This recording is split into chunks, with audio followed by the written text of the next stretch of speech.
Hey guys, John from the Tides Market, back again with another little cooking tip. So today we're going to make risotto. Now I know that could be a little controversial, and I know TikTok, you are just going to light me up for this. I know that your Nona makes it better than me. I know Gordon Ramsay makes it better than me. This is the way that I make it. This is the way that our guests like it, and it's something that we've kind of gotten to be known for a little bit. Now, we don't make it a la minute. We don't make it to order. We do finish it to order. So I'm going to show you how the restaurant people make risotto and then hold it so that they can pick it up later. So this is perfect if you're having a dinner party and you've got 8 people coming over and you really want to make risotto for them. I can show you how to do it so that you're not in the kitchen for 45 minutes while your guests are in the dining room waiting for you. Super simple. So we're starting with arborio rice, which is the rice that you want to use for risotto. If it's not arborio, it's not risotto. Anybody will tell you that. You need some sort of broth, and I'm going to tell you about my broth in a second. And then I like to start with some shallots and some garlic, just on a rough chop that we're going to sweat down, no color.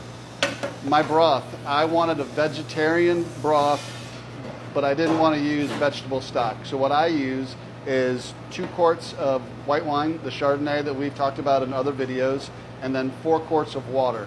This makes a nice floral broth. It's not too winey. It's got some flavor, but it's not a vegetable broth, which may be tomato heavy one week.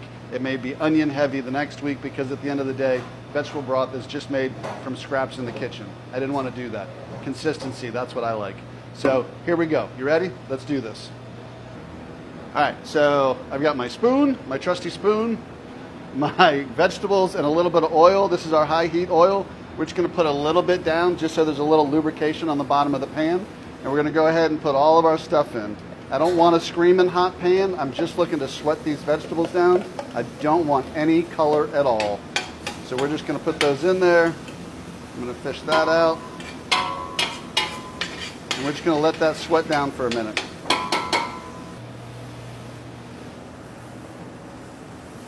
All right, so all I'm doing is just stirring this.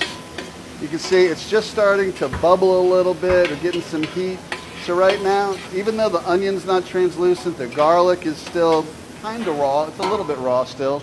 I'm going to add my rice. And you got to be careful with the rice. Sometimes it's 2 to 1. Sometimes it's 3 to 1 on the ratio of rice to water.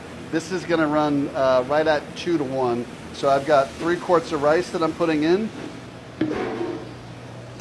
Now you want to make sure that you keep this moving because you don't want it to stick. I like figure 8s. I like to just keep it moving. Just everything nicey, all sort of. I don't think we could make more noise in this kitchen if we tried to. But I just want to keep this moving now and keep stirring it. I don't want it to stick. I don't want any color. So you can tell too that the rice looks a little brown. You'll see that it'll start to change color just a little bit. And that's what you're looking for. That onion and the shallots and the garlic, those are cooking while we're toasting the rice. And all we're looking to do is get a little toast on it. The pan is heating up. It's going to be nice and hot by the time we add the broth in. So again, just keeping it moving.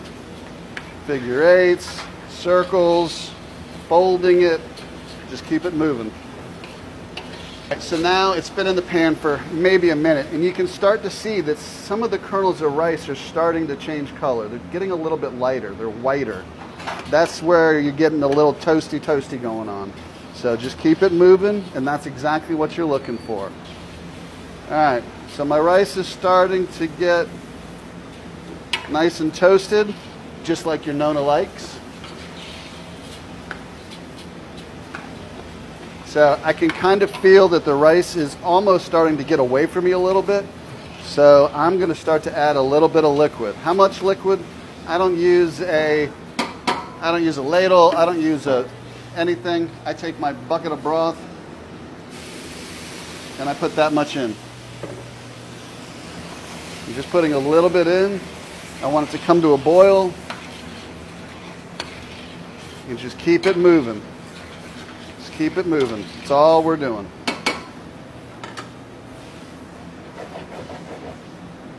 Now I'm going to add just a little bit more broth. And I'm going to let that come up. I'm going to keep stirring it. Why do you stir it? You're releasing the starch out of the rice. And that's what makes it that good, creamy. I'm at a loss for adjectives today. It's really creamy, it's delicious, it's right where it wants to be.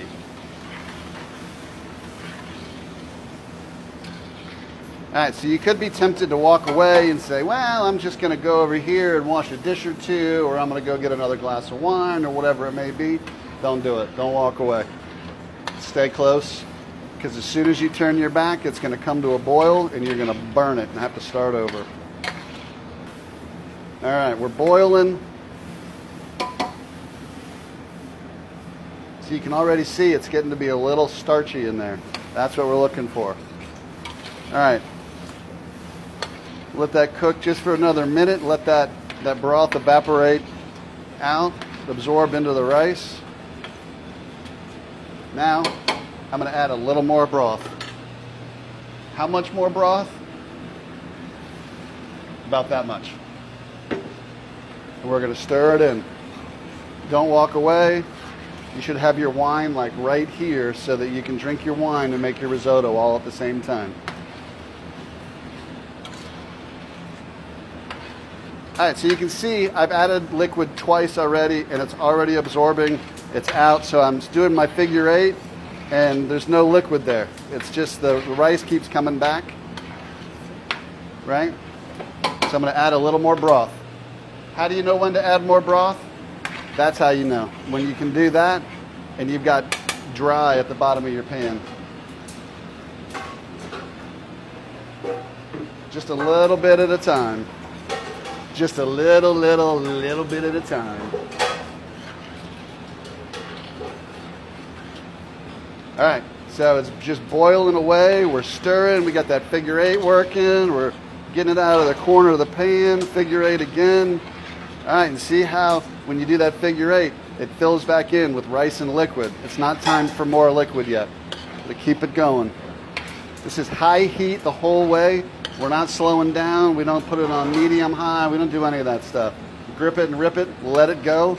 Just make sure that you're stirring. Don't walk away.